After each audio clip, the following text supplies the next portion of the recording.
mo, natulog ka sa bahay ni Ate Chona kagabi. Eh pala, matibay na ebidensya na yan eh. Kaya halika na, ako pa tumakas sa utot ko. Sandali lang.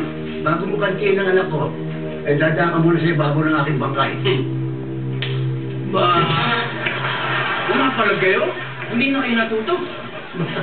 Hindi mo nalalaman ako siga dito. Hindi niyo man nakikita to? Ito pa. Oh, Yan, yan lang. simbolo ng katapangan. Sukatan na pagiging astig. Yan lang pinagmamalaki mo. Ah, bakit? Astig din ito. Ano palagay mo sa akin, duwag? Uy, tondo mo ito. Hindi lang siya, ha? Ako rin, ha? Kala ko ikaw lang meron yan. Huwag kang magyabang dito. Dami-dami yung satsat eh. Ano, may papakita ba kayo? Wala. Ano? Ito mo. Wala mo. Oh, ano?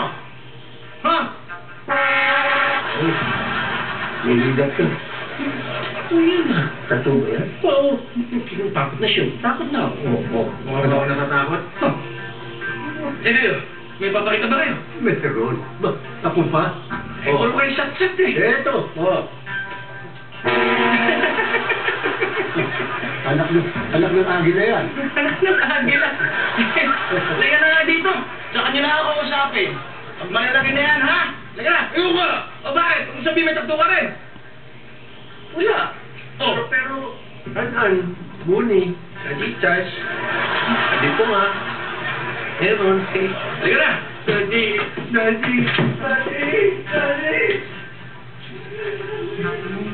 Yung parang ganyan, pinipili-pili di ba?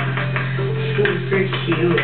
Ay, ibig sabihin niyo po, Aling Chona, magkakaroon na po kami ng bagong pinsan? Si Pinsan Aling Chona. Tita Chona. Ba? Oo, JP. Magiging kasing cute ni Nicole. Di ba?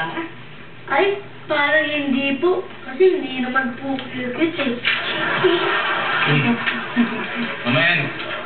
Maraming salamat sa suporta ninyo, ha. Ayan nyo. Kukunin namin kayo ninang sa kasal. Buong pamilya nyo. Imbitado. Diba, Tess? Iya, wala ano man.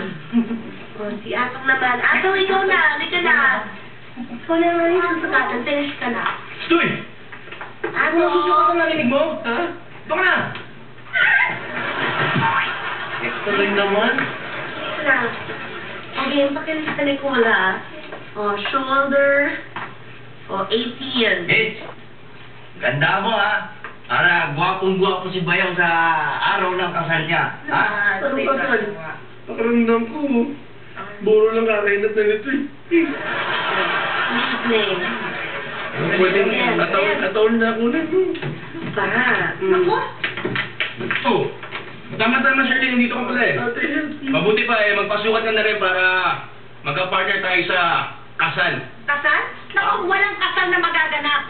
Bilang suspect, may karapatan ng kapatid ko sa isang due process, di ba? Tama. Aba, kailangan ng sapat na ebidensya ng mapatunayang inosente ka talaga. Tama. Alam mo ba yun? Tama ate yun. Tama. Talaga. At paano, Aber? May kaibigan akong FBI agent.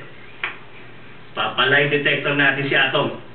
Doon, mapapatunayan natin kung nagsasabi siya ng totoo. Correct. Yan. Maganda yun, di ba? Sandali. Ang gulo ko. Lie detector pa ka mo?